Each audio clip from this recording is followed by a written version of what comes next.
நண்பர்கள் அனைவருக்கும் discover yourself channel சார்பாக ஒரு இனிய வணக்கத்தை தெரிவித்துக் கொள்கிறேன்.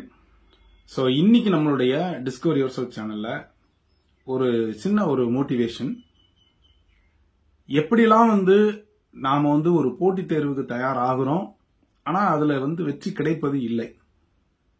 Rome does not build in a day அப்படின்னு சொல்லுவோம். அப்போ ஒரு சாதாரணமா சில பேருக்கு ஒரே அட்டம்ப்ட்ல அரசு வேலையோ அல்லது ஏதோ ஒரு வெற்றி கிடைக்குது. சில பேருக்கு நிறைய முறை முயற்சி செய்தாலும் கிடைப்பதில்லை. அதற்கான காரணம் என்ன அப்படின்னு நம்ம அலசி ஆராய்ஞ்சோம் அப்படின்னு சொன்னா, எல்லாமே நம்மளுடைய ப்ரிப்பரேஷன்ல தான் இருக்குங்க. நீங்க எந்த ஒர்க் பண்ணாலும் சரியில்லை, எந்த வேலை செஞ்சாலும் சரியில்லை, எந்த வேலைக்கு நீங்க முயற்சி செய்தாலும் நீங்க போடக்கூடிய அந்த எஃபர்ட் எப்படியோ அதை பொறுத்து தான் உங்களுக்கு ரிசல்ட் வரும். ஏன்னா திரும்ப திரும்ப இதையே சொல்லிட்டு இருக்கானே அப்படின்னு நீங்க நினைக்க வேண்டிய சந்தர்ப்பம் வரலாம். இருந்தாலும் கூட நாம என்ன மாதிரி அதுக்கு அந்த விதை போடுறோமோ அதை பொறுத்து தான் அதனுடைய விளைச்சல் பலன் அப்படின்றது கிடைக்கும். அப்போ எல்லாமே நம்ம கையில தான் இருக்கு. சோ எப்படி பண்ணணும் ஏது பண்ணணுங்கிறதுக்கு நமக்கு நிறைய சோர்சஸ் இருக்கு. நீங்க நெட் இருக்கு, எல்லாமே நீங்க புக்ஸ் இருக்கு, இ புக்ஸ் இருக்கு, ஆன்லைன் கிளாஸஸ் இருக்குது, நிறைய யூடியூப் சேனல்ஸ் இருக்குது. சோ அதெல்லாம் நமக்கு நிறைய மோட்டிவேட் பண்றாங்க. நிறைய விஷயங்கள் எப்படி என்னென்னலாம் ஷார்ட்கட் இருக்குது அப்படின்லாம் சொல்றாங்க. ஈவன் பாத்தீங்கன்னா இப்ப தமிழ் தகுதி தேர்வுகள்லாம் எப்படி அந்த தமிழ் தகுதி தேர்வை அணுகுது என்று தனித்தனியா ஒரு சின்ன சின்ன விளக்கங்கள், ஒரே ஒரு விஷயம்னா கூட தனியா போட்டிருக்காங்க. இப்ப நானே பாத்தீங்கன்னா நிறைய எஜுகேஷன் சைக்காலஜில ஒவ்வொரு யூனிட்டையும் எப்படி நம்ம நினைவு வச்சு படிச்சுக்கலாம் அப்படின்றதெல்லாம் நான் நிறைய சொல்லியிருக்கிறேன். சோ அந்த மாதிரி கிடைக்கக்கூடிய அந்த டிப்ஸ் இருக்கு பாத்தீங்களா, அந்த டிப்ஸை நம்ம உள்வாங்கிக்கிட்டு நம்ம ப்ரிப்பேர் பண்ணோம் அப்படின்னா நிச்சயம் ஈஸியா இருக்கும். எப்படி எளிதாக நாம அதை மைண்ட்ல ஏத்திக்கிறது, எளிதாக மார்க் பெறுவது எப்படி, இந்த மாதிரி விஷயங்கள் தான் நமக்கு நிறைய இருக்கும். இன்னைக்கு நிறைய சென்டர்ஸ் இருந்தாலும் கூட ஏன் அந்த சென்டர்ல நிறைய காசு செலவழிச்சு படிக்கிறாங்க. இப்போ சைக்காலஜி கிளாஸஸ் வைக்கிறோம், டெஸ்ட் பேட்ச் வைக்கிறோம், அது நிறைய பேர் படிச்சிருக்காங்க. அதே மாதிரி காமர்ஸ் கிளாஸ் வைக்கிறோம், டெஸ்ட் பேட்ச் வைக்கிறோம், நிறைய பேர் படிக்கிறாங்க.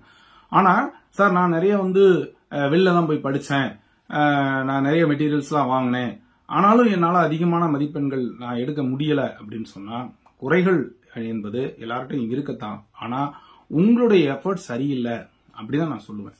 நீங்க அங்க எழுதின டெஸ்டா இருக்கட்டும் அல்லது அங்க ப்ரிப்பேர் பண்ணும்போது ஒரு 100% அட்டென்டிவா அல்ல 100% அந்த டெஸ்ட்ல எல்லாம் நீங்க மதிப்பெண்கள் வாங்கினீங்களா அப்படின்னா நிச்சயமா இருந்திருக்காரு.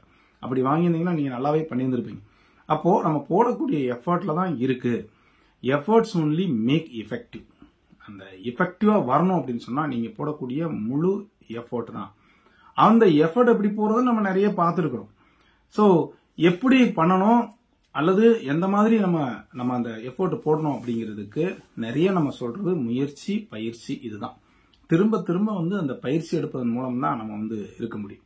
ஒரு சின்ன ஒரு எக்ஸாம்பிள், ஒரு பெரிய சர்க்கஸ் கம்பெனி, அந்த சர்க்கஸ் கம்பெனில பாத்தீங்கன்னா ஒரு மேன் ஒரு பெரிய எரும மாட்டை தூக்குவார். அதுதான் அதனுடைய ஹைலைட். கடைசியா எல்லாருக்கும் ஆச்சரியமா இருக்கும். அந்த ஒரு பெரிய எரும மாடுங்க அவரை விட 3-4 மடங்கு வெயிட் கூட, டன் கணக்கில் இருக்கக்கூடியதை தூக்குவார்.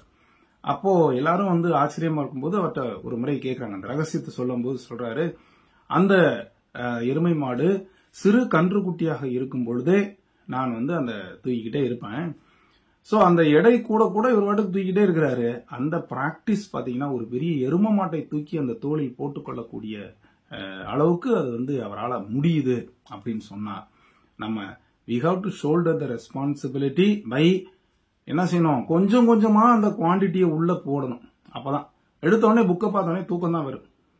ஏப்பா இவ்வளவு இருக்குதே 10 யூனிட், கிட்டத்தட்ட நம்ம இவ்வளவும் படிக்கணுமா அப்படின்னா சிறுக சிறுக நம்ம மைண்ட்ல ஏத்திக்கிட்டே போனோம்னா நிச்சயமா அன்னைக்கு ஒரு பெரிய பாரமாக நிச்சயமா தெரியாது, பெரிய இமயமலை போன்று தெரியாது.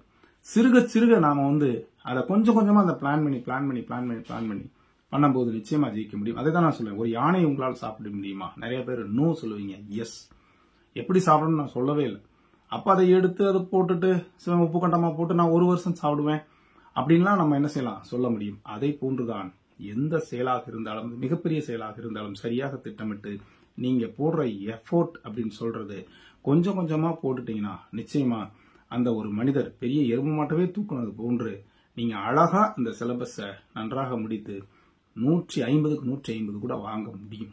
சோ அதற்கு நீங்க காலம் இல்லை, நான் வேலை பார்க்கிறேன், எனக்கு வந்து நிறைய வந்து ஃபேமிலி கமிட்மெண்ட்ஸ் இருக்கு அப்படின்லாம் நீங்க சொன்னீங்கன்னா அது வேலைக்கு ஆகாது.